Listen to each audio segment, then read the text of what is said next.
예방접종 등의 이유로 태어나자마자 이름 대신 번호로 등록된 아기들이 있습니다. 출생신고를 하게 되면 주민등록번호가 생기겠지만 출생신고 없이 어쩔 수 없는 누군가의 선택으로 부여되는 것입니다. 반대로 임시 신생아 번호가 남아있다는 것은 누구도 그들의 탄생에 동참하지 않는다는 뜻이기도 하죠. 생명의 존엄과 인권을 부르짖는 지금 그들의 삶의 권리는 어떻게 해야 될까요?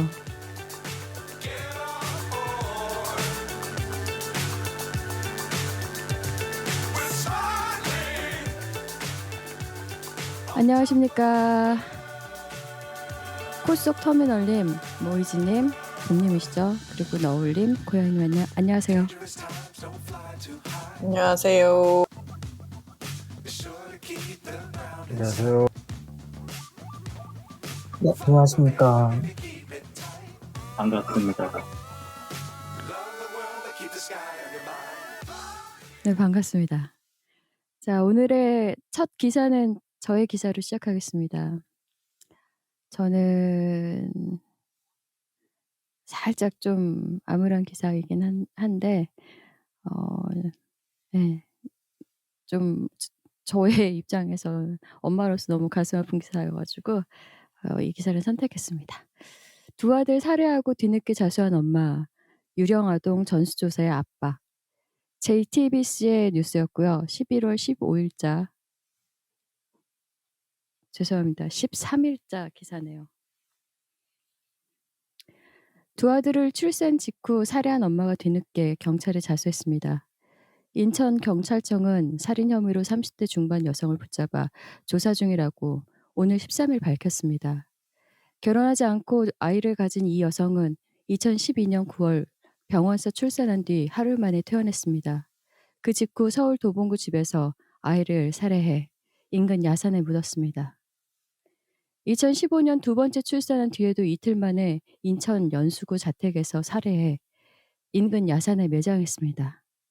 두 번 다 출생신고는 하지 않았습니다.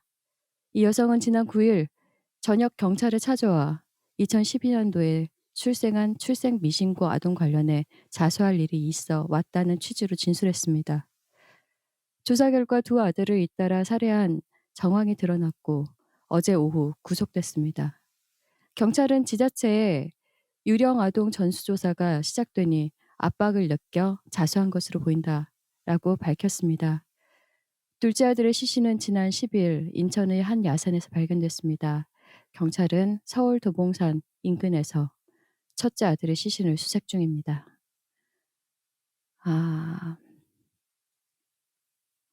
좀 많이 아픈 뉴스죠. 태어나자마자 자신의 존재를 증명하는 것이 저 아이들의 불운인 건지 마음이 무척 괴롭습니다. 그 제도적인 효과를 얼마나 누릴 수 있을지 시류에 대해 파악하는 것은 그 다소 시간과 인력 등 어려움을 겪겠지만 삶에 있어서 존재의 가치를 그 작은 아이들에게 책임을 묻는 것은 사실 말이 되지 않죠. 저출산 시대로 나라의 존폐를 따지는 지금 정말 필요한 정책들의 우선순위에 제발 귀 기울였으면 좋겠습니다. 라고 저는 코멘트를 적었고요. 지금 간단히 좀 부연 설명을 해드리자면은 아까 기사 내용에 보시면은 그 2012년도에 출산한 출생 미신고 아동에 관련해서 자수를 했다고 그랬잖아요. 그 지자체에서 유령 아동 전수조사라는 조사가 이제 시작이 됩니다. 근데 이게 이제 보호출산제 법안이 이제 6일 날 국회 본회의를 통과를 했고 시행이 내년 7월 19일부터 이제 시행이 되는데 그 사이에 이제 이런 일들을 이렇게 조사하면 나오잖아요. 다 밝혀지거든요. 그러다 보니까 이렇게 자수를 하는 일도 있더라고요.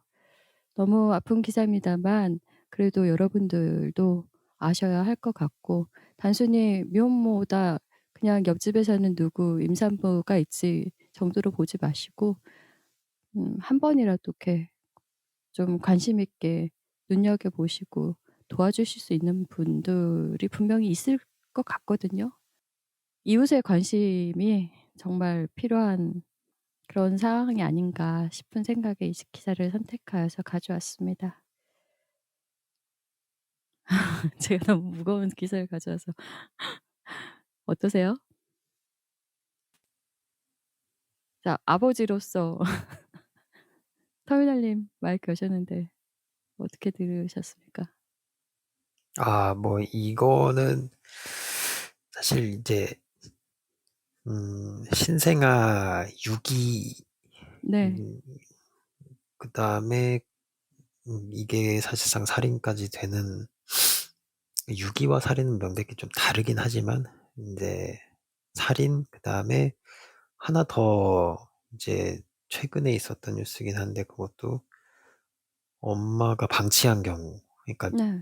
그 있었어요. 예. 싱글맘이었는데 아마 인천인가 거기서 발생한 거였는데 그런 경우도 있었고 해 가지고 여러 뉴스들이 최근에 특히 아이들 생명 관련해서 좀 많이 나오는 것 같아서 개인적으로는 그런 거 볼 때마다 좀 저도 좀 마음이 무거워지거든요. 사실 애 있는 입장에서는 애 있을 때랑 없을 때랑 사실 받아들이는 게 확실히 다르긴 다르더라고요. 그런 뉴스를 네. 보면은. 맞아요. 예. 그래서 뭐 이제 그 뉴스 내용도 막 소상히 설명을 해 줬던 게 기억이 나는데 이제 보니까 "3 일간 아무것도 못 먹다가 죽은 것 같다."라는 식으로 묘사가 되면 사실 이제 상상을 해 버리잖아요. 인간이라는 게 이제 그런 문구 하나만 봐도 '아 애가 얼마나 많이 울었을까.'라거나 음. 뭐 이런 거를 이제 생각을 해 버리기 때문에 그때 되면 참 받아들이기가 좀 힘들어지더라고요. 그래 가지고 뭐 제일 좋은 건 이런 뉴스가 안 나오는 거지만 그쵸. 안 나올 때까지 무슨 노력을 해야 하는가 이 부분에 대해서는 사실 개인 차원의 레벨이 아니라 사회적이나 국가적인 레벨에서 좀 대응하는 게 필요하다고 아마 모두가 그렇게 생각하겠죠. 네.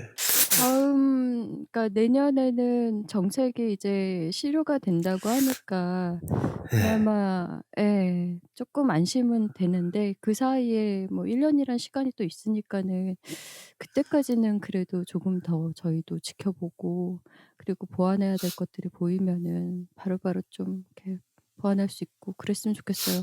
하지 않고서 보완한다는 건 사실 말이 되진 않는데 어쨌든 그렇습니다. 무거운 기사로 시작하게 되었네요. 자, 다음 기사는 고양이 님의 기사로 듣겠습니다. 고양이 님? 네. 제 차례군요. 죄송해요. 네. 왜 왜 네. 네네. 저의 기사는 분위기를 바꿔서 편한 얘기입니다. 편한 뉴스에 맞게 편한 얘기 하겠습니다. 물론 불편할 수도 있습니다. 누가? 돈을 못 버는 제가 불편합니다. 매일경제 기사고요. 기사 제목은 이렇습니다. 치킨값 19% 올려 3만 원 육박. 대박 교촌 치킨 3분기 영업이익 180% 상승. 네. 기사가 매일경제는 아시다시피 이제 신문 지면이 있는 신문사이기 때문에 기사에 문장 구어라든가 줄임말이 많이 있습니다. 그래서 제가 입으로 읽으면 좀 불편한데 이게 적혀 있을 때는 자연스럽습니다. 그런 점 좀 감안해 주시고요. 최기성 기사가 23년 11월 11일에 입력한 기사입니다. 본문입니다. 지난 4월 치킨 메뉴 가격을 최대 19% 인상해 치느님 서민 음식 탈출 논란을 일으켰던 교촌치킨의 영업이익이 크게 증가한 것으로 나타났다. 교촌치킨을 운영하는 교촌 F&B는 올해 3분기 연결 기준 영업이익이 지난해 같은 기간보다 180.3% 증가한 86억 원으로 집계됐다고 10일 공시했다. 매출은 1,114억 원으로 전년 동기보다 11% 줄었다. 당기순이익은 121% 늘어난 51억 원이었다. 교촌 F&B 측은 3분기에 소비 회복이 더디면서 매출이 감소했지만 원부자재 수급 비용 안정화와 내부 비용 절감으로 영업이익이 전년 동기보다 개선됐다고 설명했다. 또 워낙 낮았던 지난해 3분기 실적에 따른 기조 효과도 있었다고 덧붙였다. 교촌 F&B는 지난 4월부터 품목별로 500원에서 3,000원의 가격을 올렸다. 인상률은 최대 19%에 달했다. 2021년 11월 이후 1년여 만의 가격 인상이었다. 교촌 측은 임수수료 등 운영 비용 상승에다 원자재 가격까지 오르며 인상이 불가피했다고 밝혔다. 이번 인상으로 허니콤보는 2만 원에서 2만 3천 원이 됐다. 평균 배달료 3천 원에서 5천 원을 감안하면 3만 원에 육박하게 됐다. 당시 가격 인상으로 치킨 3만 원 논란이 발생했다. 더 이상 서민 음식이 아니라는 푸념도 나왔다. 네, 본문 이상입니다. 최기성 매일경제닷컴 기자가 작성했습니다. 네, 뭐 교촌만 좋아하시는 분들도 있다고 하는데, 네, 저는 사실 교촌이 좀 그렇게 좋진 않은데 어쨌든 어떤 분들은 교촌이 정말 맛있다. 치킨 중에선 교촌이 제일 맛있다. 이렇게 말씀하시는 분들도 있고요. 네, 이렇게 또 허니콤보밖에 안 먹는다는 분들도 있습니다. 네. 근데 이제 교촌은 엄청난 부자가 되고 있습니다. 제가 사실은 요즘 기사를 읽다 보니까 자꾸 기자들이 좀 기사를 못 쓰길래 아니 영업이익 180%가 100일 기준으로 180이 됐다는 건지 180%가 증가해서 280이 됐다는 건지 헷갈려서 제가 직접 공시를 조회를 했습니다. 홈페이지에서. 그랬더니 정말로 180%가 증가해서 그러니까 작년 3분기에 1을 벌었다면 지금은 2.8을 벌고 있는 무시무시한 상승률을 기록했습니다. 네, 그런데 이제 이걸 보게 되면 매출은 어느 정도 줄었지만 순이익은 2.8배로 뻥튀기가 됐다는 거는 사실은 치킨 원가가 비싸다고 하면서 가격을 올렸지만 실제로는 원가가 낮게 유지되었다라는 말이거든요. 그래서 이거는 여러분들 물론 자본주의 사회에서 가격 책정은 파는 사람 마음이니까 뭐라고 할 수는 없지만 교촌은 명품 치킨이 되는 것이 맞고 교촌 F&B는 돈을 아주 잘 버는 것이 맞습니다. 그래서 이제 허니콤보를 좋아하시는 분들은 앞으로도 많은 사랑해 주시면 교촌의 주가가 오르는데 큰 도움이 될 것으로 생각이 됩니다. 네, 첫 번째 기사는 여기까지였고요. 두 번째 기사는 네, 치킨보다는 조금 무겁습니다. 노동계 그러니까 사회 경제 지면의 뉴스를 제가 가져오기 때문에 조선이 맞나 이것이? 이것이 무슨 어디인지를 제가 읽지를 못하겠네요. 신문사 이름이 네, 강원일보네요. 네, 강원일보가 한자로 적혀서 제가 못 읽었네요. 강원일보의 조성호 기자가 23년 11월 11일에 입력한 기사고요. 제목은 노란봉투법 즉각 시행 양대 노총 11만 명 서울 집회 경찰관 밀친 전장현 활동가 2명 체포 이렇게 되어 있고 헤드라인은 민주노총 서대문역 인근 한국노총 여의도에서 각각 노동자 대회, 경찰 병력 9천여 명 배치, 특별한 충돌 없어 한 차량 정체 이렇게 헤드라인을 뽑았습니다. 이하는 본문입니다. 민주노총과 한국노총은 11일 서울 도심에서 대규모 집회를 열고 윤석열 정부의 노동 정책을 규탄하는 한편 노란봉투법의 즉각 공포와 시행을 촉구했다. 양쪽 집회에 주최 측 추산 도합 11만 명이 참가해 도로가 통제되면서 서울 시내 곳곳에서 차량 흐름이 정체를 빚었다. 집회 과정에서 노동정책 규탄 집회 중에 경찰관을 밀친 전국장애인 차별 철폐연대 전장현 소속 활동가 2명이 입건되었다. 민주노총은 전태일 열사 53주기인 이날 오후 2시에 서울 서대문구 서대문역과 종로구 독립문역 사이에서 120만 전태일의 반격 퇴진 광장을 열자 슬로건으로 전국 노동자 대회를 개최했다. 이들은 서울역 방면 5개 차로와 독립문 방면 2개 차로를 점거했다. 집회에는 오후 2시 30분 기준 주최 측 추산 약 5만 명이 참석했다. 이들은 윤석열 대통령을 향해 지난 9일 야당 주도로 국회를 통과한 노란봉투법을 즉각 공포 시행하라고 촉구했다. 윤장혁 금속노조위원장은 아이들에게 야만적인 사회를 물려줄 수 없다. 악순환의 사슬을 끊어내기 위해서는 노동법 2, 3조를 반드시 개정해야 한다고 강조했다. 지난 5월 구속 전 피의자 신문 즉 영장 심사를 앞두고 분신에 숨진 민주노총 건설노조 간부 고 양희동 50세의 형 양회선 씨와 택시기사 완전 월급제 시행 등을 요구하며 분신에 숨진 택시기사 고 방영환 씨의 딸 방의윤 씨도 참석했다. 한국노총은 오후 1시께 영등포구 일대 여의대로 일대에서 6만 명이 참여한 노동자 대회를 개최했다. 이날 집회는 여의대로 파크원 타워에서 서울교 구간 3개에서 6개 차로를 통제한 채 진행됐다. 참가자들은 머리띠를 두르고 윤석열 정권 심판이라고 적힌 손팻말을 든 채 윤석열 정권 심판하자, 노조법 2, 3조 개정 거부권을 거부하자 등 구호를 외쳤다. 이들은 결의문에서 정권이 말하는 노동개혁의 실상은 장시간 저임금 노동으로의 회기이자 임금 체계와 공적 연금 제도의 개혁이며 노동자의 생명을 담보로 한 노동개혁이라며 노동 민생 입법 쟁취를 위해 강력한 대정부 투쟁을 전개하겠다고 밝혔다. 김민재 금속노련위원장은 잘못 발음한 것이 아닙니다. 김민재 금속노련위원장입니다. 지난 목요일 국회에서 통과된 노조법 2, 3조 개정안에 대해 윤 대통령은 거부권을 행사할 것으로 보인다며 진짜 사장이 교섭에 나올 수 있도록 하고 수많은 노동자를 죽음으로 내몰았던 손해배상 가압류 폭탄을 막을 노조법 2, 3조 개정은 반드시 이뤄져야 한다고 강조했다. 경찰은 이날 도심 양대 노총을 비롯한 시민사회단체 집회에 150개 기동대 9천여 명을 배치했다. 집회 현장 곳곳에 철제 울타리를 치고 경력을 소화원들이 신고된 장소를 벗어나지 않게 막았다. 앞서 경찰은 전날 신고 범위를 벗어난 차로 점거, 경찰관 폭행 등 불법 행위에 엄정 대응한다는 방침을 내놨으나 이날 집회에서 경찰과 집회 참가자 간 두드러지는 충돌이나 해산 경우 등은 없었다. 이날 집회로 서울 도심은 상당한 차량 정체를 빚었다. 서울 교통정보 시스템에 따르면 이날 오후 3시께를 기준으로 도심에서 차량이 낼 수 있는 평균 속도는 10km/h 안팎에 그쳤다. 한편 노동정책 규탄 집회 중에 경찰관을 밀친 전장현 소속 활동가 2명이 입건되었다. 서울 남대문 경찰서는 서대문구 서대문역 인근에서 열린 민주노총의 노동자 대회에 참가해 중구 서울지방 고용노동청 쪽으로 행진하던 중에 경찰과 충돌한 이들 2명을 현행범 체포했다고 밝혔다. 경찰에 따르면 이들은 이날 오후 5시께 중구 서서문로 도로에서 집회를 통제하던 경찰관을 밀치고 폭언한 혐의를 받는다. 이상 조성호 기자였습니다. 네, 기사가 길고 말을 많이 하니까 침이 말라서 발음이 좀 헛나가네요. 대충 정리를 하자면 이렇습니다.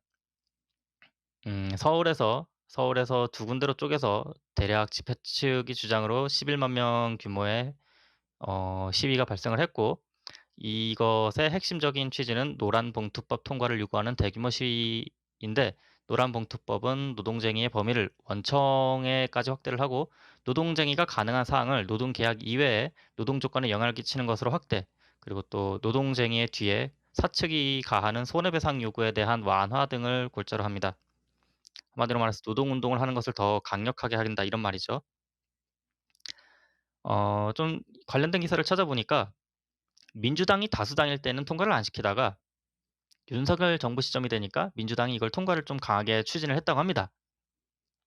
이런 점도 좀 꺼림칙하고, 그리고 또 이제 기사 중간에 이제 금속노조가 이제 아이들에게 야만적인 사회를 물려줄 수 없다라고 금속노조 위원장이 말했다는데, 아시는 분은 아시겠지만 금속노조는 야만의 아이콘이라고 할 수 있습니다. 네, 옛날에 금속 포탄을 쏘는 기계를 만들어서 슬링 같은 것을 만들어서 쏘던 그런 사람들이고요. 또 이 현대차라든가 기아차 노조 등으로 귀족 노조인 것으로도 대단히 유명하고 강성 노조인 것으로도 유명합니다. 어쨌든 이분들이 아이들에게 야만적인 사회를 물려주지 않기 위해서 악순환의 끌어내기 위해서 노동법을 개정을 해야 된다고 서울에서 정말 다행스럽게도 평화적인 시위를 했습니다. 네, 그리고 또 한편으로는 이 노란봉투법은 기존과는 다르게 플랫폼 노동자들도 플랫폼 회사에서 노동 교섭을 요구할 권리가 생기고, 말씀드린 것처럼 원청과 파견 노동자 간에도 교섭의 가능해집니다. 교섭이. 그래서 좋은 법안은 맞고, 뉴스를 말씀드리면서 뭐 금속 노조가 이러네 저러네라는 것을 부연 설명을 해드린 것은 그만큼 세상에 좀 이런저런 게 꼬여 있다라는 것을 말씀드리기 위한 취지였고요. 네, 저의 뉴스는 여기까지로 하겠습니다. 하나 더 있으시잖아요. 제가 하나를 더 하면 시간이 안 될 것 같은데 아무튼 해보겠습니다. 그럼 빨리 하겠습니다. 네, 다음 소식은 조금 훈훈한 소식입니다. 네, 요즘 뭐 전쟁조라든가 그런 것 때문에 이제 경찰들이 일을 할 일이 좀 생길 것 같은데, 뉴스원의 기사입니다. 경찰이 봐준 뇌물 경찰관, 검찰이 차명 계좌 찾아 유죄 이끌어내. 유재규 기자가 11월 12일에 입력한 기사입니다. 헤드라인은 이렇습니다. 동창이 운영하는 성매매업소 운영 편의 대가로 3천만 원을 받은 경찰관, 수원지법 평택지원 경찰관의 징역 5년 선고, 평택지원이 경찰관에게 징역 5년을 선고했다는 의미입니다. 본문 읽겠습니다. 성매매업소 운영 편의를 대가로 수천만 원의 뇌물을 받은 경찰관에 대해 법원이 유죄를 선고했다. 12일 법조계에 따르면 수원지법 평택지원 제1형사부 부장판사 안태윤은 특정 범죄 가중처벌 등에 관한 법률 위반 그리고 공무원 비밀 누설 혐의 등으로 구속 기소된 A씨에게 징역 5년을 선고하고 벌금 9천만 원을 명령했다. 이와 함께 뇌물 공여 등 혐의로 기소된 성매매업소 업주 B씨에게 징역 1년 6개월을 선고했다. A씨는 2019년 10월부터 2020년 1월 경기 평택역 일대 중학교 동창생이자 성매매업소 업주인 B씨에게 운영상 편의를 제공하는 대가로 3천만 원을 받아간 혐의로 기소됐다. B씨는 A씨에게 업소와 관련된 신고나 사건이 들어오면 해당 신고자의 이름과 연락처 등을 알려달라는 식으로 그에게 청탁한 것으로 알려졌다. 당시 사건을 수사한 경찰은 A씨의 진술을 토대로 이들이 채권 채무 관계로 있는 것으로 파악하고 금전이 오간 것은 그저 뇌물수수와는 관계가 없다고 불송치를 했으나 검찰이 A씨의 차명 계좌를 찾아내 범행을 규명했다. 현재 직위 해제된 A씨는 추후 징계위원회를 통해 징계 수위가 결정될 방침이다. 유재규 기자였습니다. 네, 빠르게 읽었고요. 기사가 길지 않습니다. 그리고 또 나라에 부패한 공무원들도 많이 있지만 열심히 일하는 훌륭한 공무원도 많이 있다는 좋은 뜻에서 네, 이런 기사 가져와 봤고 또 차명 계좌는 참 쉽지가 않을 텐데 찾기가 검사가 이걸 참 힘들었을 텐데 잘 찾았다는 것이 참 대단하네요. 설마 검사한테는 찔러준 게 없어서 찾아낸 것은 아니겠지요? 그 밖에는 제가 이제 뉴스를 읽다가 제가 저번에 살짝 피곤할 때 기사를 읽을 때는 이제 못 봤는데 기사에 오타가 굉장히 많았습니다. 오타랑 문장이 깨진 것이 많아서 뇌로 수정을 하다 보니까 좀 버벅거리게 되네요. 미리 하면 좋았을 텐데 네, 거기까지는 좀 힘들고 아무튼 수고 많으셨습니다. 잠깐 댓글창 좀 보겠습니다. 고양이님 기사에 말씀하시고 싶으신 분? 네. 그 밑에 네. 청취자분들도 노란 봉투법에 대해서 골자를 다들 잘 아시고 있는 것 같은데 제가 잘 몰라서 좀 찾아봤는데 뭐 고객님도 말씀하셨지만 하도급 노동자에 대한 원청 기업의 책임을 강화하고 파업 노동자에 대한 기업의 과도한 손해배상 청구를 제한하자는 아주 입법 취지가 좋은 여러 중공업 노조라던가 뭐 돌아가신 분들 관련해 가지고 거의 뭐 전태일 이후로 아주 괴악이었던 노조법을 뜯어 고친다. 이런 취지였던 것 같은데 잠깐 이게 왜 민주당이 거대 여당이던 시절에 통과되지 못했고 지금 통과되고 그리고 금속노조 관련해서 이렇게 기사를 매경해서 내고 이런 정치적인 시선이 조금 있는 것 같지만 이 법은 이게 우리도 일하는 노동자로서 반드시 그렇죠. 대통령이 지금 거부권을 행사했는데 이 법은 반드시 통과해야 되는 법이라고 생각합니다. 네. 그리고 또 이제 여러분들에게 또 그 기사에 관해서 살짝 덧붙여 드리자면 기사에서는 서울 도심에서 이제 그 시간대에 도심 차량 통과 속도가 시속 10km였다라고 하는데 서울은 원래 도심의 기준을 어디로 잡느냐에 따라서는 오후 3시쯤에는 늘 그 정도 속도가 나오는 동네이기 때문에 그 점도 가려서 들으셔야 돼요. 그럼에도 불구하고 11만이라는 사람이 모여서 무언가를 외쳤다고 얘기를 한다면은 그 말이 11만이지 분명히 이유가 있을 거라는 생각을 그것도 같이 하셔야 되는 게 맞는 것 같습니다. 혹시 MB께서는 이 경제 뉴스 관련돼 가지고 하실 말씀 있으실까요? 타는 목마름으로 민주주의여만 제가 웃으면 안 되는데. 예, 내가 말하니까 목이 어색하게 탑니다. 들린다 이거지. 예, 목이 탄다. 네. 여러분들 제가 네. 노동운동은 민주주의의 동의어는 아니긴 한데 네. 재밌네요.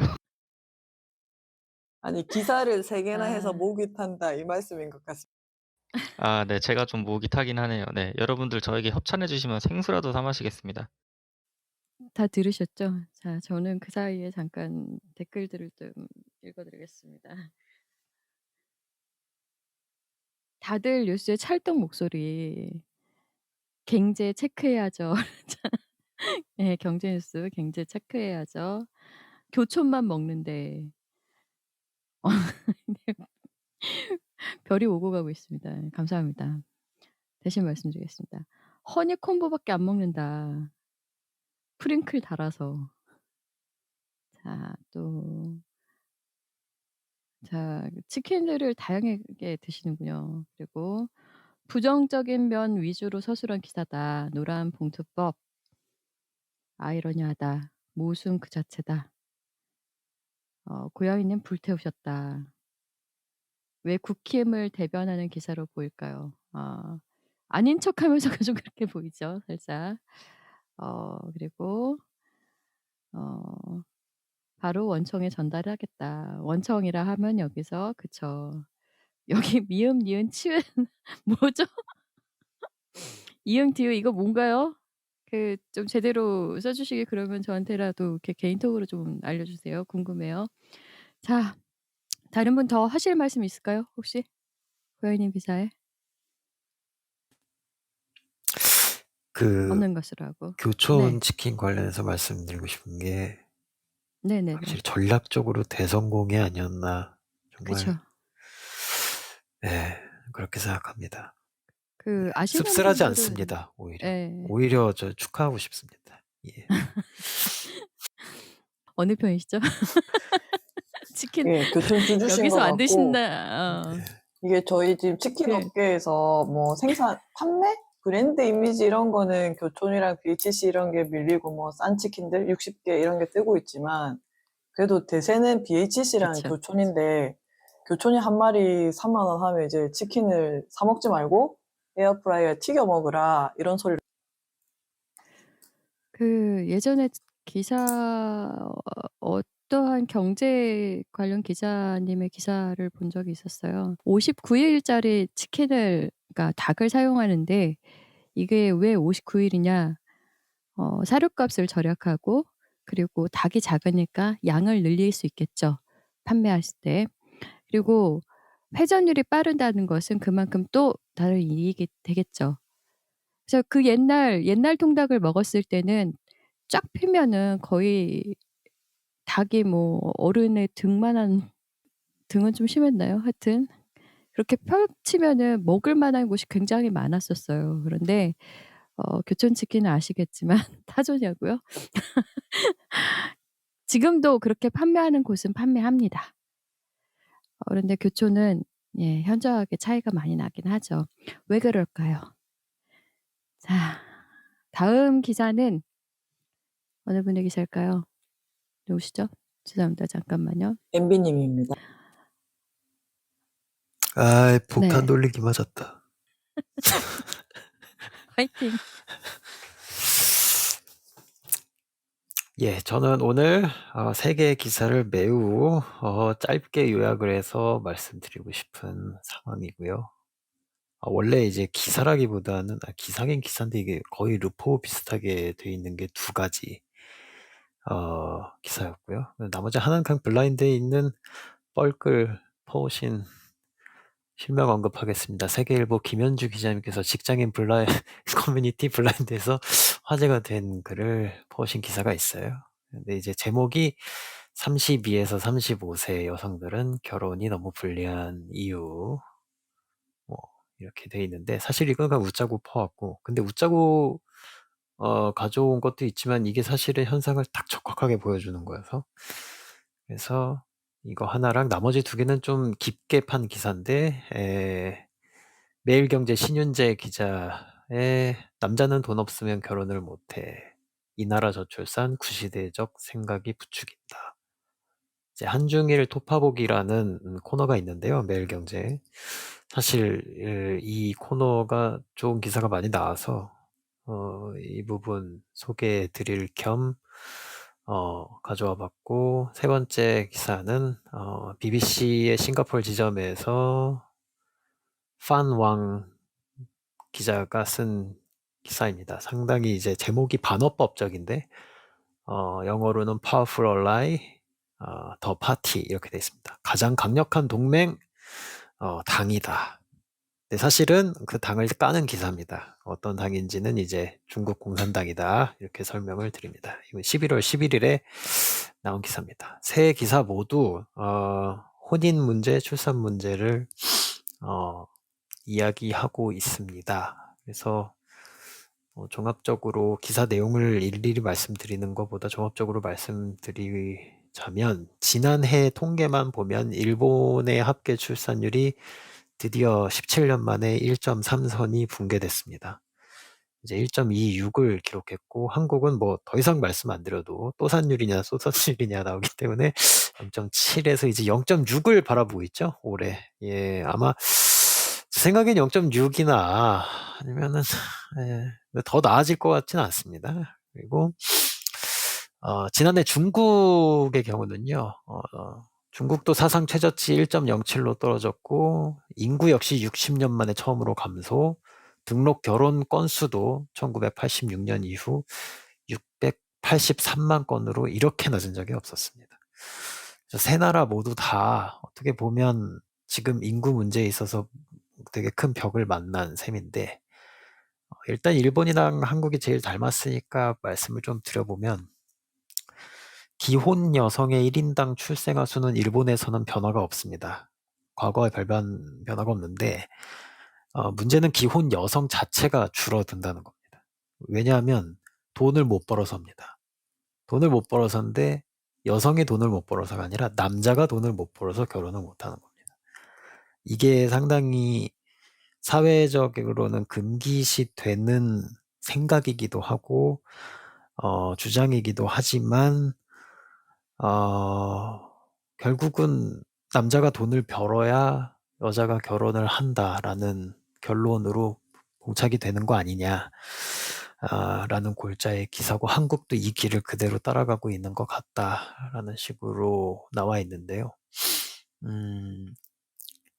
일단 세계 어디서든 사실은 남자가 어느 정도 경제력을 갖추는 거는 필요한 조건으로 여겨지긴 하는데, 일본의 경우에는 한국과 마찬가지로 남자가 돈이 없으면 결혼을 못한다는 그 전통적인 젠더관이 매우 강한 사회입니다. 그래서 예를 들면 오차노미즈 여대라고 이제 괜찮은 여대가 있는데, 거기 있는 마에다 토시히코 교수라는 분이 이런 젠더관이 일본의 낮은 혼인율과 저출산을 부추긴다 라고 주장했고, 연봉으로 따져봐서 이제 혼인율을 비교를 해봤더니 미혼과 혼인의 그 기혼에 있어서 연봉에 따라서 그 편차가 매우 강력하게 보인다. 너무 명징하게 보여서 놀라울 정도다라고 얘기했고, 기혼 남성의 경우는 연봉 우리 돈 한 5천 얼마 이상이면은 미혼자 비율이 7%로 줄어드는데 기혼자 비율이 40%로 수직 상승하고요. 그다음에 연봉 900만 엔부터는 표본 수가 많지는 않지만 미혼자 수가 거의 0에 수렴합니다. 그래서 도쿄의 경우에는 육아를 하는 가구라면은 1억을 넘습니다. 대부분 그 가구의 소득이요. 그렇지 않으면 애를 키울 수 없다라는 인식이 있는 것이고, 그 전에 결혼 자체도 안 한다는 거죠. 그러니까 일본의 경우는 남녀 모두 80%는 결혼을 원하는데 남자가 돈을 못 버니, 버는 사람이 적으니 결혼을 안 하고, 결혼을 안 한 상태에서 애를 낳는 건 일본도 약간은 금기시되어 있는 사회라서 그래서 사실 이제 출산으로 이어지지 않는다라는 진단을 하고 있고, 여기에 있어서 제가 봐도 한국도 이거는 잘 따라가고 있다. 뭐 잘 따라간다는 표현 좀 그렇지만은 그렇게 따라가고 있는 것 같다라고 저는 개인적으로 생각했고, 이걸 뒷받침할 수 있는 지수가 이제 결혼 진위 개수라는 거를 이분이 만드셨는데, 일본이 가장 불평등했고요. 우리의 뭐 되게 특히 우리나라 지금 젊은 남성들이 일본에 대한 좀 편견을 갖고 있는데, 일본 여성분들도 돈이 없으면 결혼 안 하십니다. 그리고 한국의 경우는 일본보다는 낮았지만 다른 서방국보다는 훨씬 높습니다. 그래서 1, 2위를 두 나라가 나란히 석권을 했다, 이 말씀드리고, 재밌는 것이 이제 일본 여성들은 결혼 후에 가사와 육아를 도맡아서 커리어를 그냥 포기하는 걸 어떻게 보면 당연히 받아들이는 분위기인데, 한국은 그게 아니라 커리어를 포기하지 않고 더 지속하기를 원한다라는 응답률이 더 높다는 거. 이 부분이 되게 재밌는 차이점이었고요. 그래서 제가 블라인드 글을 말씀드린 이유는 32세에서 35세까지 남자애들이 돈이 없어요 라고 하는 글이었기 때문에 제가 보기에는 그래서 뭐 그 실제로 그렇게 써져 있고요. 그래서 10% 내외가 그 정도다라고 하는데 완벽히 동의를 합니다. 정말 저 글이 무슨 자기 감으로 쓴 거긴 한데 저게 정말 통계랑 너무 잘 맞아서 일본 통계랑도 잘 맞고 해가지고 재밌게 봤다 하고 이제 일종의 전망 같은 건데 일본은 이미 정해졌는데요. 근데 이제 한국은 아직 희망이 있거든요. 그래서 조금만 더 노력을 하면 반등을 시킬 수 있다라고는 하는데 한국에 계신 분들은 다들 뭐 그럴 일 없다라고 생각하시는 것 같기 때문에 그래서 뭐 어쨌든 외부에서 보기에는 희망이 있어 보인다라고 이야기하고 있습니다. 그리고 덧붙여서 말씀드리자면은 이제 육아를 하는 가구, 결혼하는 가구 중에 있잖아요. 그래서 육아를 하는 가구가 소득 수준이 중간 이하인 집단이 과거에 비해서 일본의 경우 4분의 1 수준으로 떨어졌거든요. 아마 10년 전 통계랑 비교했을 텐데요. 4분의 1 수준으로 떨어졌는데 연수입 800만 엔 이상의 고소득 30대 육아 가구는 오히려 38% 넘게 증가했습니다. 그러니까 과거에는 돈을 못 벌어도 엄마 아빠가 돈을 못 벌어도 육아를 하는 가구가 많았는데 이제는 돈을 못 벌면 아이를 안 낳고 돈을 벌면 육아 가구가 더 늘어난다. 고로 여기서 일본 다른 학자 야마다 교수라는 분이 있는데 이분은 남자의 소득을 높이는 거가 결국 일본 모델에서는 맞는 것 같다라고 말하고 이게 여자를 차별하자는 게 아니라 당연히 소득은 둘 다 높이고 그거는 그 방향대로 가는 건 맞는데 소득이 낮은 남성이 어떻게 결혼을 해야 할까라는 고민을 결국은 사회가 해야 이 문화권 안에서는 그게 해결이 되지 않겠느냐라는 지적을 했다는 내용입니다.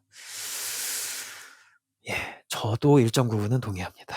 예, 예를 들어서 미혼모나 뭐 동거하는 커플이 아이를 낳은 경우는 한국에서는 사실은 그렇게 드문 경우고 문화적으로도 사실은 그렇게 받아들여지지 않는 상황이 아직도 여전히 이어지고 있기 때문에 개인적으로는 이 세대가 한 2세대 바뀌기 전에는 그런 정책이 오히려 그쪽 문화를 바꾸는 정책보다는 소득을 높이는 쪽으로 가는 게 당장은 더 나을 것 같다는 생각이 들어요. 그리고 마지막으로 이제 아까 BBC 싱가포르 지사에서 낸 뉴스인데요. 그러니까 아까도 통계 말씀드렸듯이 뭐 이런 문제가 생기니까 중국 당국도 고민을 많이 하고 있고 이런데 우리가 했던 실수를 그대로 반복하고 있다는 얘기입니다. 예를 들면 동부 저장성의 한 작은 마을에서 신부가 25세 이하일 경우 1,000위엔 줄게. 그러니까 1,000위엔이면요. 우리나라 돈으로 18만 원.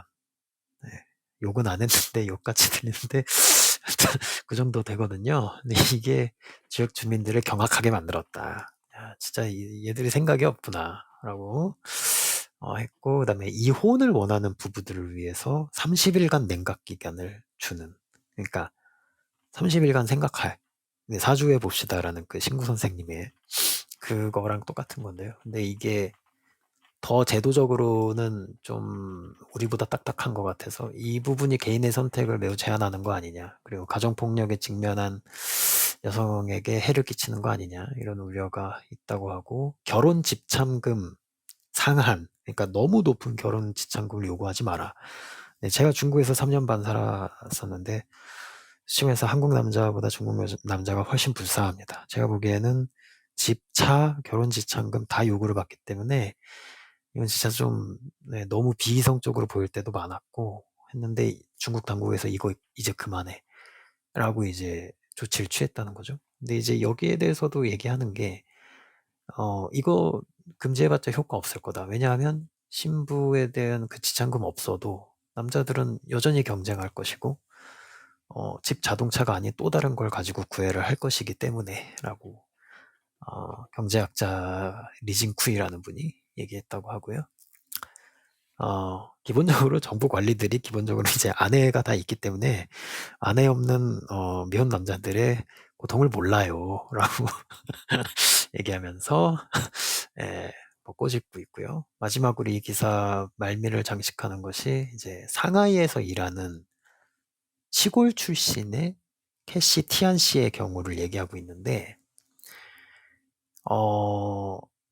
너무 재밌었던 게 상하이에서 일하다가 명절에 고향에 가요. 고향에 가면 고향에 있는 남성들이 자기한테 구애를 한다는 거예요. 남성의 가족뿐만 아니라 가족도 남자뿐만 아니라.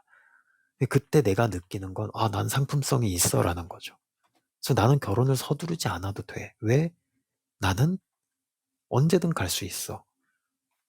난 애를 안 낳아도 돼. 난 내가 최고야. 라는 이걸 느낀다는 거예요.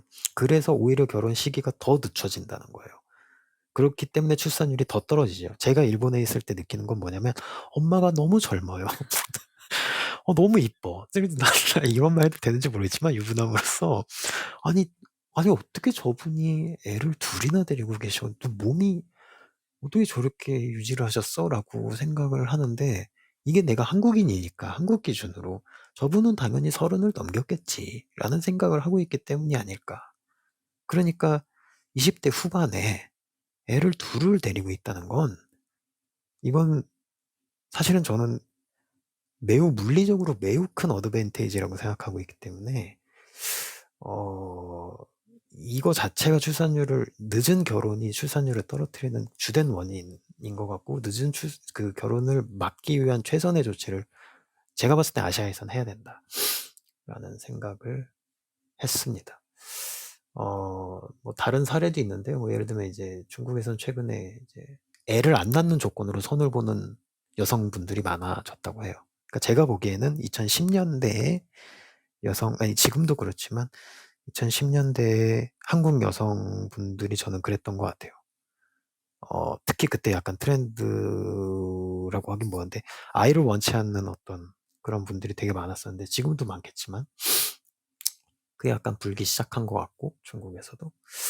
그래서 제가 뭐 통계를 몇 개 찾아봤는데 진짜 초혼 연령이 중국이 제일 낮고요. 여성 기준으로요. 27.95세.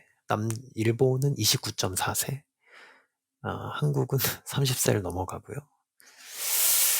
그리고 남성의 경우도 한국이 제일 33.7세. 그리고 중국이 29.38세. 놀랍게도 일본이 31세입니다. 그래서 이런 걸 보면은 뭐 우리가 제일 출산율이 낮은 것도 아마 이런 이유가 있지 않나. 물리적인 어떤 나이의 차이 이런 것도 있는 것 같고 육아에 대한 부담도 노동시간 아까 노동 얘기가 나와서 말인데 노동시간으로 보면은 전 답이 나오는 것 같습니다. 일단 일본의 경우는 아빠가 더 쉴 수 있게 아빠 육아휴직도 지금 확대를 많이 하는 중인데 유급휴직 뭐 이런 거 있잖아요. 유급휴직도 확대를 하는 중인데 아빠가 쉬어야 애를 더 낳고 육아를 한다라는 거를 포커스를 맞추고 있기 때문에 애초에 나왔던 기사들도 괴를 제가 말씀드리고 싶다 그랬는데 괴를 보면 제가 보기에는 이제 혜택은 남자가 육아를 하는데 혜택을 주는 방향으로 가야 출산율이 오를 것 같다. 라는 게 지금 많은 정부들의 생각 그리고 제 생각인 것 같습니다. 두서없이 이제 이것저것 말씀드렸지만 대충 댓글창 보면은 뭐 이제 뭐 전쟁이 일어난 것 같아서 매우 뿌듯하고 그리고 조회수도 많이 나올 것 같아서 너무 좋다 이런 말씀드리면서 마무리하겠습니다. 감사합니다. 자, 쿠속 터미널님 기사에 혹시 하실 말씀도 있으실까요? 뭐 한중일 세 곳의 종합적인 결혼 및 저출산에 대한 기사와 본인의 의견 좋았는데 한 가지 아쉬운 점은 네. 그 애를 낳는 여성이 아니라는 거죠. 준비하신 분께서. 그래서 이걸 다양한 시각으로 남자의 소득을 올린다거나 늦은 결혼을 좀 빨리 땡겨야 된다거나 아주 네. 뭔가 그럴싸했지만 결정적으로 어떻게 하면 여자들이 애를 낳을 것인가에 대한 분석은 좀 부족했다. 네. 그런 이야기를 때려치자는 게 제가 봤을 땐 두 기사의 골자인 것 같습니다. 그러니까 그 BBC 뉴스에서도 나왔던 게 왜 여자의 육아만 도와주느냐, 왜 여자만 도와주느냐, 남자의 육아에 대한 책임 자체를 생각하지 않느냐, 남자의 육아에 대한, 가정에 대한 책임을 생각하려면 남자의 육아가 가능하도록 구조를 바꿔라 라는 얘기거든요. 노동시간이 중국, 한국, 일본 순으로 긴데 당연히 가사에서 노동 참여를 남자가 외벌이의 경우는 할 수가 없죠. 제가 보기에는 하루에 예를 들어서 출퇴근까지 해서 12시간을 했다고 치면 적어도 6, 7시간은 자야 될 거고, 그러면은 남는 시간에 육아를 해야 되는데 그 가사 참여를 할 때 이제 피로도가 덜한 상태에서 가사 참여를 하면 그나마 나은데 녹초가 돼서 돌아오면 우와 이걸 또 해야 돼 하면서 하는 분들이 분명히 있을 거란 말입니다. 그러면 이게 노동시간이 절대적으로 영향을 끼치기 때문에 제가 봤을 때 한국은 주 48시간, 45시간 정도로 줄이면 남자도 육아 참여도 많이 늘어날 것 같아요. 이게 남자가 하기 싫어서 하는 건 아닐 것 같다는 생각이 들어요. 예. 고양이님 혹시 하실 말씀 있으십니까? 저는 얌전히 살기로 했습니다. 네. 비겁한 거 아닙니까? 솔직히 이거 나만 욕먹으라고 다들. 그러면 알겠습니다. 또 제가 또 핵심적인 말이 오고 때문에, 가긴 했죠. 네. 제가 또 의리의 사나이기 때문에 한마디 하겠습니다. 이 발화자가 이 코스터미널님은 여자가 아니기 때문에 이러한 훑어보는 시각이 좀 치우쳐져 있을 수 있다. 그것은 맞는 말씀이지만, 네, 근데 제가 세상을 보면서 보기로 내 주변 친구들도 그렇고 애 낳고 싶다, 가정 꾸리고 싶다라는 말을 남자가 하면 했지 여자들은 적었어요. 안 한 사람이 있긴 해요. 그래서 제가 깨달은 게 있는데, 가정을 만들고 싶다는 생각은 보통 남자가 하는 거구나. 저번에도 내가 진짜 일주일 전에도 23살짜리 남자애가 우리 가족은 너무 화목했기 때문에 우리 형제들이 다 결혼을 하고 애를 낳고 싶어 한다. 그래서 제가 이제 여러분들, 여성분들 가슴에 손을 얹고 내가 정말로 내 인생이 부족하고 모자르는 사람이지만 정말 최선을 다해서 노력을 해서 가정을 이루고 애를 낳고 싶은 사람이라고 하면은 그렇게 말할 수 있습니다. 하지만 그게 아니면 물론 여기 있는 여성분들의 대개는 아마 그게 아닐 거예요. 모찌님은 어떨지 모르지만 모찌님은 아마 노력을 하신 것 같은데, 네, 그렇지만 그게 아니면 나라가 여자들한테 못해서 여자가 애를 안 낳는 거야 라는 말을 할 필요가 없는 거예요. 일단 처절하게 노력한 다음에 내가 먼저 꿈이 있고 목표가 아이와 가정이 그게 목표인 다음에 그런 소리를 하란 말이에요. 애초에 목표가 아니고 1년 동안 일한 다음에 해외여행 한 번 더 가는 게 인생의 성취인 사람이 야, 길바닥에 이걸 꺼내? 널렸고 이걸 내가 보는 꺼냈어? 여자는 그런 여자밖에 없었어. 근데 무슨 그래놓고서 뭔 나라의 지원이 부족하고 사회 체계가 어쩌고 이러고 있어요. 여기까지 하겠습니다. 저 이제 착해. 제가 한마디만 더 보태자면, 그러니까 이거는 제가 말한 게 아니라 여자 말씀하시길래 애를 낳은 여성인 앤 해서웨이가 유엔에서 여성의 날에 연설했던 내용이 있어요. 사실은 여성의 날 때, 그러니까 페미니즘 관련해서 뭐 여성 관련해서 유명한 스피치는 제가 봤을 때는 누구였죠? 히폴시였나요? 해리포터 나온 그 친구가 했던 연설인, 헤르미온느. 그쵸. 네, 그 친구 헤르미온의 했던 연설입니다. 스피치인데 사실은 전 앤해서의 스피치가 정말 너무 와닿아서 이거는 언젠가 시간이 되면 소개시켜드리고 싶었다 했던 내용인데, 의외로 우리가 잘못 알고 있는 것은 우리가 남자에게 아이를 볼 시간조차 주고 있지 않다는 것이다. 그러니까 유급 육아휴직을 남녀 모두에게 동일 동수로 준다면 내가 봤을 때 진정한 의미의 평등이 이루어질 수 있다. 왜 아이를 아빠는 볼 수 없게 하느냐? 라는 얘기였어요. 음. 저는 그게 너무 와닿아서 애를 낳고 나서 한 번 더 보고 낳기 전에도 봤는데 이 NSO가 거기서 이런 표현을 하거든요. 출산은 경제적 형벌이 되어서는 안 된다. 라고 얘기를 하는데 경제적 형벌이라는 게 사실 이제 아빠는 밖에서 돈 벌어와 엄마는 집에서 휴가 받고 무급 휴가 받고 미국 기준입니다. 미국은 무급 휴가가 아직도 많은데 애를 볼 거야. 아빠는 더 벌어와 엄마 목까지. 이건 둘 모두에게 형벌이라는 거죠. 그래서 둘 다에게 동일수로 요금 육아 휴직을 줘. 그러면 더 잘 되지 않겠니? 더 평등해지지 않겠니? 라는 스피치를 하는데 전 그게 매우 와닿았습니다. 저도 지금 그 저출산이랑 결혼 문제에 있어서 해법은 노동법이 먼저 바뀌고 그 다음이 애들의 어떤 행복?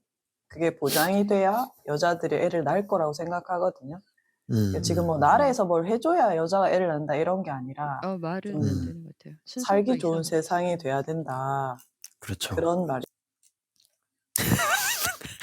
예전에 아유, 저도 꼬리- 고민한 적이 있었거든요. 예. 예, 그 뭐부터 뜯어서 고쳐야지 이게 순서적으로 좀 나아질 수 있는 방향으로 갈까 그것에 대해서 고민을 했는데 고민을 하면 할수록 이게 산으로 가고 있는 것 같아가지고 근데 아무래도 살려면 일이 먼저는 맞는 것 같아요. 그렇게 해야지 어떠한 그에 따른 나를 돌아볼 어떤 시간적 여유, 내가 당장 먹고 사는 게 급한 가운데 어떻게 결혼하고 어떻게 애를 낳을 수 있겠어요. 본님 말씀이 맞는 것 같습니다. 혹시 다른 의견들 잠깐 댓글 창 좀 보겠습니다. 제가 너무 재밌게 봐서. 10분 남았습니다. 네요. 네. 그 살얼음판 같은데 너무 재밌네요, 이거. 자, 어디서부터 읽어야 될지를 제가 잘 모르겠습니다. 근데 저기부터 보면 되지 않을까 싶어요. 내 아이의 아빠로서 내 아이의 아빠가 지금 함께 듣고 계시면서 더 필요하다. 뭔가 더 필요하다라고 말씀하셨던 그 대목이 있었고 세금을 그래서 고양이님께서는 아유 이 말하면 안 되는군요. 자 어느 분께서는 제가 보기에 애들 안 낳으면 세금을 더 걷어야 한다고 봅니다. 후손으로 만들어내는 경제 효과를 안 만들어주는 사람이 노년의 사회 시스템으로 삶을 유지한다니 점점점. 그다음에 한국에 희망이 있다는 아까 그 터미널님의 말씀에 과연 그런가라는 뜻에서 말씀하신 것 같습니다. 그리고 결혼 전제로 소개팅 시 배우자 선택 조건에 자녀 출산 의사 유무부터 따져보는 것이 필수더군요. 50만 원 달에 월세로 내며 짝을 기다리고 있다는 마음 아픈 기사도 있었네요. 여기 좀 독하다라는 댓글도 올라와 있습니다. 자, 10시네요. 5분 남은 것 같은데. 자, 마지막 기사 달려볼까요? 너울님? 오늘 첫 출근이십니다. 너울님? 와! 박수 쳐줘야지. 아이고, 와! 되게 편한 뉴스라길래 상당히 편한 뉴스로 가져왔는데 여기 생각보다 매워가지고 네, 뭐 아무튼 그렇습니다. 그래서 저는 10분 남았으니까 빠르게 가보도록 할게요. 이 뒤에 그 커피님도 기사가 하나 더 있는 걸로 아는데 매우 중요하기 때문에 제 입장에서 그래서 빨리 넘어가겠습니다. 자, 안녕하십니까. 반갑습니다. 11월 14일부로 데뷔하게 된 너울입니다. 이렇게 여러분들을 만나 뵙게 되어 영광입니다. 잡설은 거두절미하고 바로 첫 번째 기사 시작하도록 하겠습니다. 2023년 11월 10일 MBN 뉴스 이상주 기자의 신선한 것은 없다. 아티스트 그룹 미스치프 첫 한국전이라는 기사를 재편했습니다. 지난 11월 9일 프리뷰 입장으로 미스치프의 첫 한국 전시가 시작됐습니다. 대중문화와 사회적 관습을 비틀며 재치 있는 작업을 선보이는 아티스트 그룹 미스치프의 첫 한국 전시는 내년 3월 31일까지 서울시 종로구 대림미술관에서 경험하실 수 있습니다. 미스치프는 시비를 거는 도발적인 작품들로 반전 재미를 선사하는데 예수님과 콜라보레이션을 한다며 나이키 에어맥스 97 에어솔 부분에 성수를 넣고 판매한 예수 신발이나 래퍼 릴 나스 X와 협업해 만든 나이키 운동화의 에어솔에 진짜 사람 피 한 방울을 넣어 만든 사탄 신발 666켤레를 선보이기도 했습니다. 전시 미스치프 나팅 is Sacred는 인터랙티브 게임, 오브제, 회화, 퍼포먼스 등 다양한 분야의 작품 100여 점으로 장난짓이라는 그들의 이름처럼 유쾌하지만 도발적이면서도 익숙한 일상 속 상식을 뛰어넘는 아이들을 접목하는 방식으로 예상치 못한 방법을 통해 사회 문제를 꼬집어냅니다. 대립미술관은 세계를 무대로 실험하는 미스치프의 장난기 가득한 풍자적 시선을 따라 이 세상을 남다른 관점으로 탐색해보며 문제를 발견하고 영감을 얻는 시간을 경험하게 될 것이라고 전했습니다. 저는 11월 9일 미스치프의 전시를 미리 다녀왔는데요. 우연히 미스치프를 인터뷰할 기회가 있었습니다. 그들은 작품을 출품할 때 언제 어떻게 출품해야 사람들의 관심을 받을 수 있을지에 대해 가장 고민을 한다고 합니다. 또한 그들의 물품을 산 사람들을 짓궂게 놀리거나 혹은 즐긴다고 했습니다. 마지막으로 미스치프와 함께하고 싶다면 우리의 라이벌이 되어 경쟁하고 우리를 이겨야 할 것이라며 자신감 있고 짓궂은 모습을 보여주었습니다. 이상입니다. 자, 두 번째 기사 바로 가겠습니다.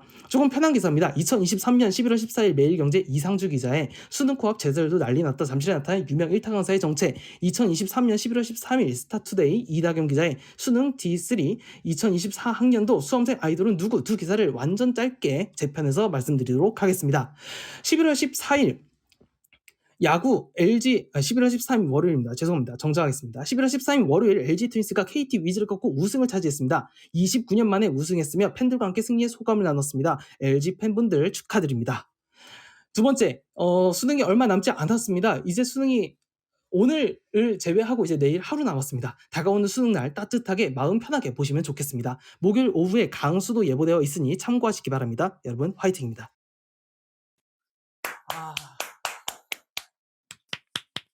깔끔하다. 깔끔해. 군더더기가 없네요. 나같이 구질구질하게 하지 않았다.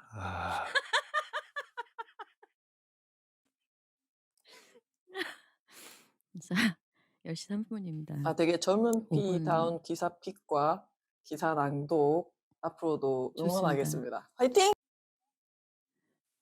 저 다음 주 광고를 먼저 하고 제 거를 해야 되겠습니다. 다음 주부터는 저희가 1시간 안에 모든 것을 끝낼 수 있도록 최대한 제가 그 편집질을 안 할 수 있도록 좀 수정하려고 합니다. 여러분들 화이팅하고요. 첫 기사 잘 들었습니다. 너울님. 혹시 너울님 기사에 하실 말씀 있으신가요? 편집을 안 해도 되는 그 정도로 다 해주셨기 때문에 개인적으로는 개그맨 이경규 씨가 상당히 좋아하실 것 같다라는 생각을 했습니다. 다음 주에 50분. 와, 젊은 피는 역시 이를 갈고 계셨군요, 너울. 네, 50분을 할 거라는 저 생각 자체가 너무 대단합니다. 아직 현업에 계셔서 그런 것 같습니다. 야, 50분이면 저분의 직업은 학생이라서 시간이 중요하죠. 야, 결혼이고 출산이고 다 말하고 난 몰라. 뭐 이런 정말 쿨한 그런 느낌까지 전해졌습니다. 그렇습니다. 자, 마지막 저희 클로징하고 마무리하겠습니다. 오늘 낮 전국 11개 대학 이공계 대학생들의 기자회견이 있었습니다. 그 내용은 정부의 내년 R&D 예산 삭감에 따른 항의 기자회견이었습니다. 연구자들 월급은커녕 재료를 구입하기도 힘든 상황에 어떻게 미래의 젊은 과학자들을 성장시킬 수 있느냐는 그런 내용이었죠. 한편 내년도 예산이 깎인 것은 그것뿐만이 아닙니다.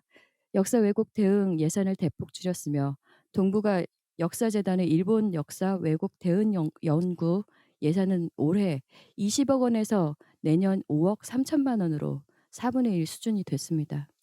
독도 주권 수호 예산 역시 올해 5억 1,700만 원에서 내년 3억 8,800만 원으로 25% 삭감됐습니다. 경상북도는 2021년 독도의 날에 독도 수호 결의대회를 마지막으로 지난 2년간 해당 행사를 열지 않았습니다. 최근에 몇몇 K-팝 가수들의 독도는 우리 땅 노래 뮤직비디오 영상 등을 입힌 합성 영상 등을 독도 챌린지라는 명목 하에 이어가고 있다고 합니다. 무엇이 우선인지 아는 어른들, 힘 있는 어른들, 나라의 녹을 먹는 어른들, 그런 사람들, 그런 분들이 많아졌으면 좋겠습니다. 편한 뉴스 마치겠습니다. 10시 6분이네요. 수고하셨습니다. 감사합니다. MB님 유튜브 광고 한번 가주시면 안 돼요? 편한 뉴스 유튜브? 잠깐만요. 음악 좀 깔게요.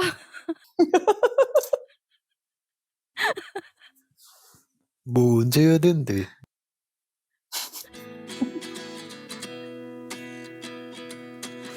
엔딩만 다시 할까요?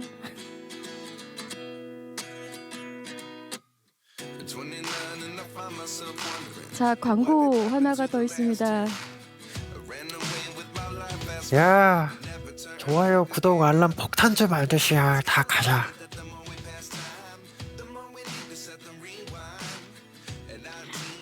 자, 유튜브에서 영어로 온리 블랙커피 또는 편한 뉴스 검색하시면은 해당 오늘 기사 및 지금까지 있었던 편한 뉴스들을 보실 수 있습니다.